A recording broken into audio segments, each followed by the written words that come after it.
CNN correspondent Tom Foreman is joining us right now. Tom, so where are we now with redistricting efforts, and how did we get there?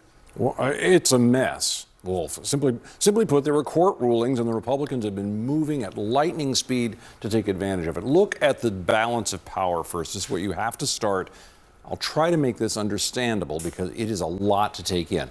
Very, very close here for the Republicans having control of the U.S. House. Democrats 212, Republicans 217. The one independent here was a Republican in California who would likely lose his job possibly under redistricting there. But he has said, Kevin Kiley has said, look, this redistricting thing is the worst thing about politics now for everyone. It is a bad thing. Let's look at the states right now. If you look at what's been enacted out there, you see the Republicans could net 10 Democratic seats. The Democrats would need 13 to take power. And if you add in the pending one, the one still being considered out there, it gets worse for the Democrats. Look at it state by state, though, and this will help make a little more sense of it. If we look at Alabama, one of my old home states there, look what happened here. In this state that has 7 congressional seats, the new map, this was the old map here, and you see Montgomery down here toward Mobile, some parts of Birmingham out here to western Alabama. Those were 2 different districts out there that tended to vote blue. About 25% of the state of Alabama, roughly, are black citizens. That has now been reshaped this way, so now there is 1 district that will likely vote blue, and Montgomery here has been chopped up a little north, a little south to make it much more red and get rid of that extra district there. Look at Tennessee, where we see some of that fighting going on there. What was the target here? The target here was Memphis. Tennessee has about a 15% black population, and by going in and putting these 3 districts in here instead of that one, there would be likely no Democrat winning there based on just statistics at this point. And then Louisiana, one of my other old home states, there's been a big fight over this map because, look, this is clearly a long gerrymander, as one would talk about it, that would favor having 2 black districts, this one down here to New Orleans, up to Baton Rouge, and then up here through Alexandria, Natchitoches, and Shreveport, that sort of area. That has been under attack there, struck down by the Supreme Court. So you put all of those together, and the reason people are saying this is unfair, you can say, well, every citizen, no matter their race, can vote as they wish. Yes, but in this country, about 80% of black Americans vote Democratic. So the feeling is that this is an attack on black voters. Technically, Democratic voters, yes, but black voters are bearing a huge brunt of it, especially in southern states where people literally got their heads cracked trying to make sure they had the right to vote and that they weren't being shoved out. I'm wondering what's happening in Virginia right now. Virginia is another case. I mean, really, what's happening in so many ways is these decisions are very much going in favor of Republicans. Virginia tried to be one of the places that said, hey, we're going to go in and redistrict 2, and we'll create a whole bunch more blue here. But the state court, Supreme Court, said, no, you can't do that, that this is improper. And oddly, one of the arguments was you moved too fast to have the voters approve this. Whereas, as I mentioned, a lot of these other efforts are moving at just absolutely lightning speed. If you get nothing else out of all of this, you look at all these maps, you try to make sense of all of this, this is what you need to know. Right now, the Republicans have the edge in all of these redistricting wars. They're more likely to pick up seats than Democrats are, and that could help them retain the advantage. But the reason this is all happening is because Donald Trump right now is an almost historically unpopular president. His base loves him. Most of the country doesn't. They think he's responsible for a lot of what's happening bad with the economy and everything else.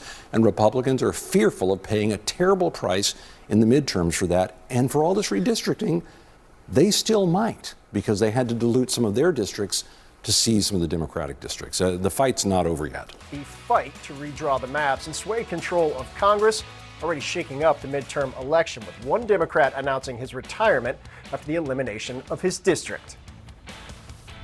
This is by far the most difficult moment I've had as an elected official. In the 9th district that they have under this new lines is nothing like the 9th district that I've represented. I've had people tell me, as recently as today, African American and Caucasian, don't quit. And I don't want to quit. I'm not a quitter. But these districts were drawn to beat me. They were drawn to defeat me.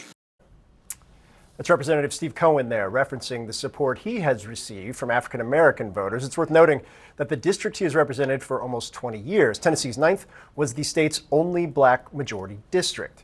Now, fresh off the Supreme Court's ruling, Republican-controlled states across the Deep South are looking to do much the same. Today, South Carolina's legislature began a special session aimed at carving up the district long represented by Democrat Jim Clyburn. That district, the only one in South Carolina with a plurality of black voters.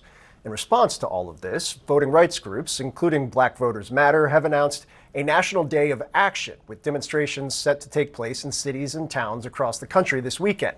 As that happens, Democrats in Congress are looking to harness that anger as the midterm elections get closer every single day. There is determination and righteous resolve to push back against this unprecedented effort in modern American history to turn back the clock, bring us back to the Jim Crow era in terms of black representation in the Deep South. And we're not going to stand for it. Let's get off the sidelines and head into the arena. My panel is here, CNN political analyst and national political reporter for Axios, Alex Thompson, CNN contributor and host of the New York Times The Interview, Lulu Garcia-Navarro, former DNC communications director, Mo Alifi, and Republican strategist Matt Whitlock. We are also joined by former Democratic congressman from South Carolina, Joe Cunningham. And that's where I want to start because, Joe, the way this is moving, and it started to move very, very quickly in the wake of the Supreme Court decision, South Carolina is clearly one of those states moving forward. Where do you think this goes there? Well, look, first of all, I want to say that gerrymandering is one of the biggest threats to our democracy. Full stop. And it's terrible no matter who does it. It's important to note this mid-decade redistricting arms race was started by Republicans in Texas, and then moved to California and Virginia, and it's making its way throughout every single state. And every single state is different. You know, Tennessee is different than South Carolina, but what I can tell you right now, if they carry through with their promise to split up Congressman Jim Clyburn's district, his voters don't just disappear. You know, as the young kids say, the math doesn't math. We have 7 congressional districts here in South Carolina. And so by cracking up his district, it's going to make other districts more competitive and possibly create 2 to 3 other swing districts here in South Carolina. Matt, I find that's such a good point because the idea of, hey, this might make a lot of sense now, but I guarantee you Democrats back in 2024 didn't think the entire border of Texas was going to move very, very sharply to the right in the Hispanic community. Now it's all shifting back the other way on some level. So what is the end game here? Is it just 2026, win this? Because if you open the door for, as Republicans, to 2028, Democrats can cash a lot of seats real quick with the states they run.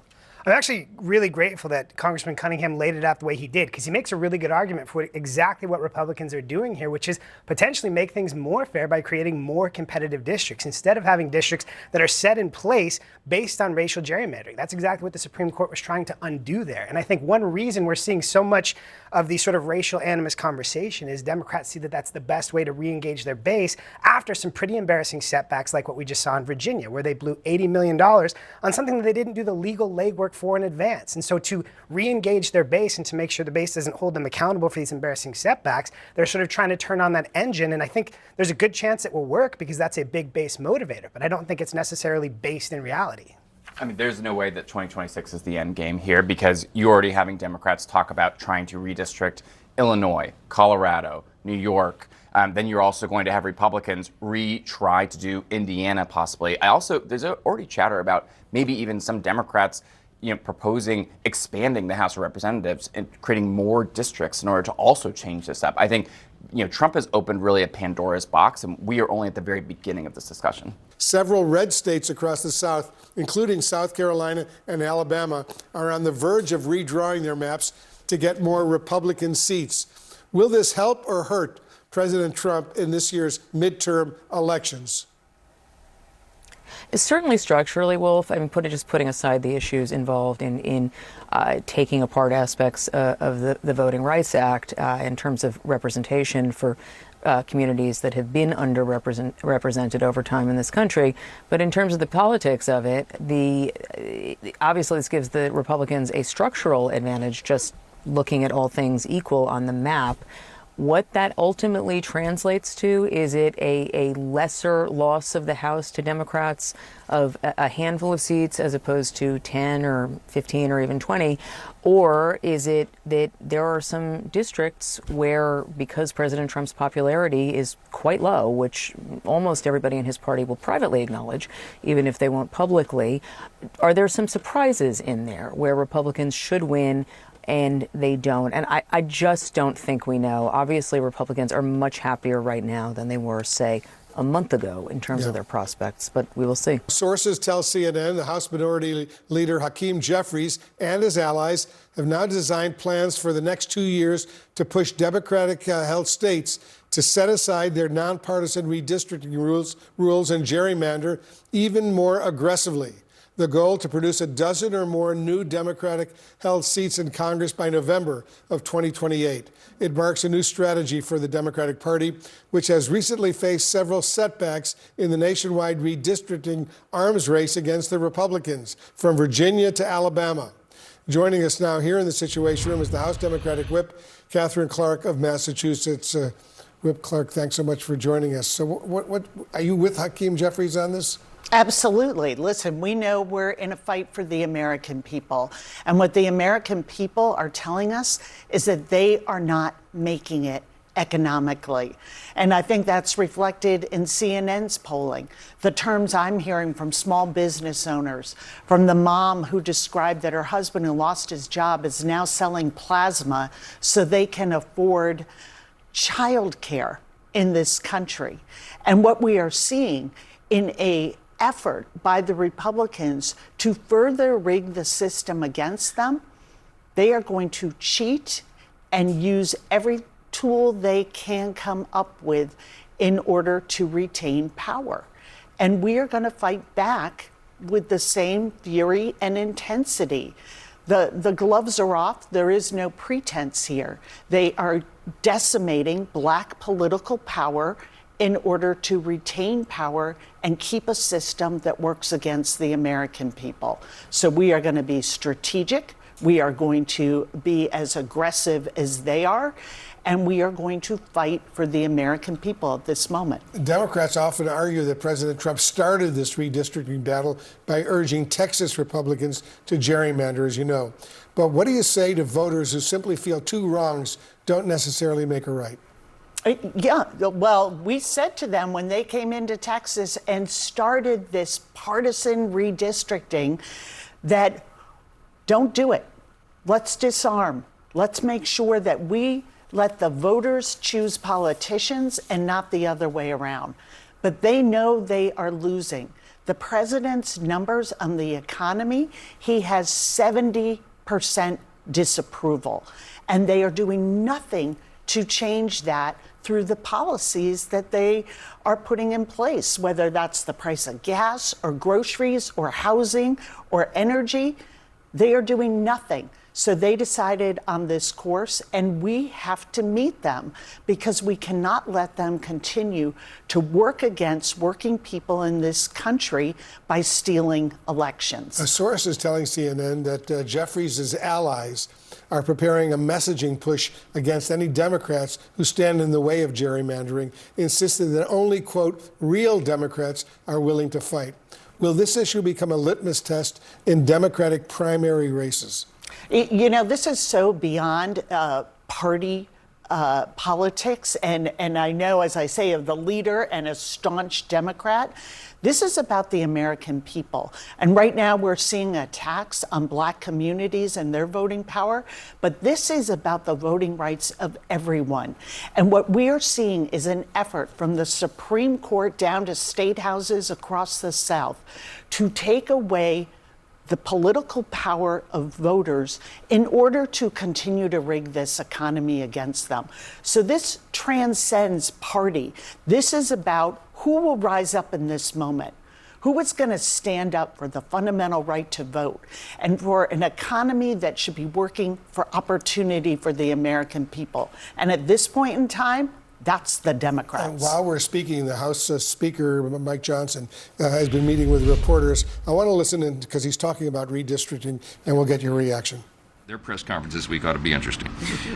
Look, this decision doesn't change our posture for 1 minute. Republicans are laser focused. We don't look to the right or the left. We charge straight forward.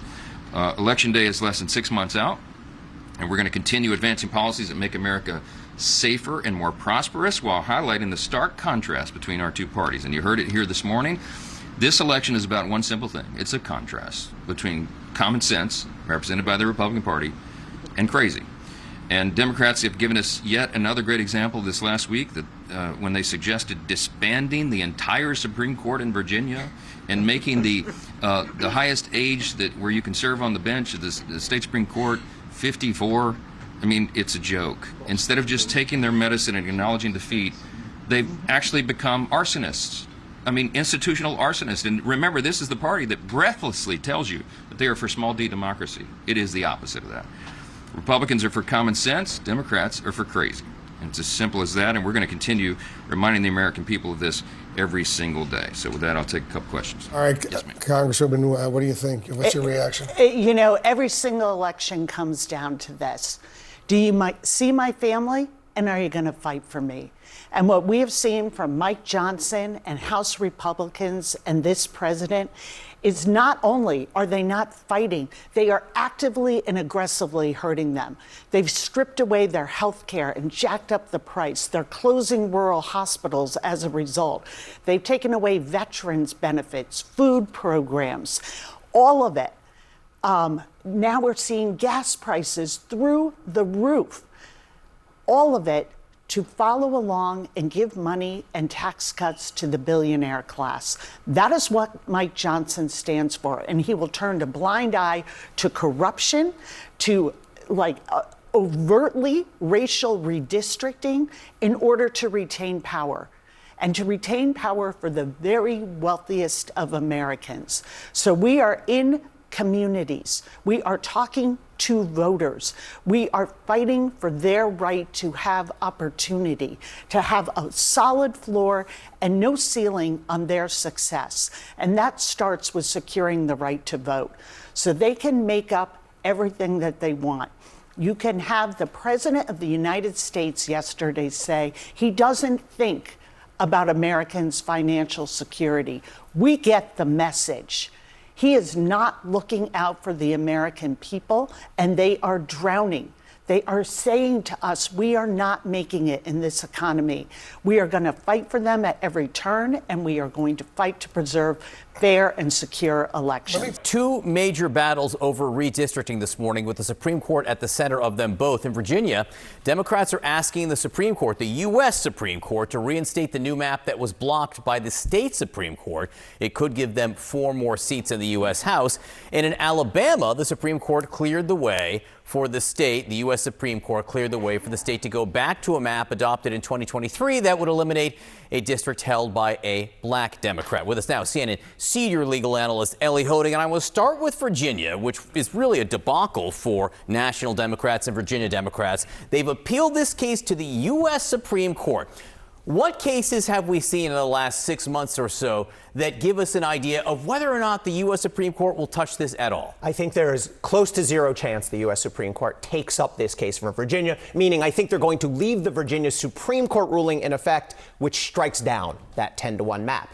First of all, this is an issue of state constitutional law, Virginia constitutional law, decided by the Virginia Supreme Court. If we look back over the last 6 months, the U.S. Supreme Court has made clear we're going to stay out of state-level resolutions of their own redistricting maps. In Texas, right? Texas is about 60-40 Republican, went to a much redder map. The U.S. Supreme Court said, you all figure it out in the state courts, it's up to you. Same thing California the other way, right? 60-40 Democrat, roughly. California, they wanted to go to a very blue map, came up to the U.S. Supreme Court. They said, not for us. We're letting you do as you will do, California. I think the same thing is going to happen in Virginia. Virginia, much more like Texas and California than some of the situations in the other states here about the way things were done. But explain that, because I think people see what happened yesterday. The Supreme Court said, okay, Alabama, you go do what you want, essentially probably allowing them to get rid of a district held by a Democrat. At the same time, they're probably not going to take up Virginia. Why are these two things different? It's a whole new world in the U.S. Supreme Court. Even if we look back to 2-3 years ago,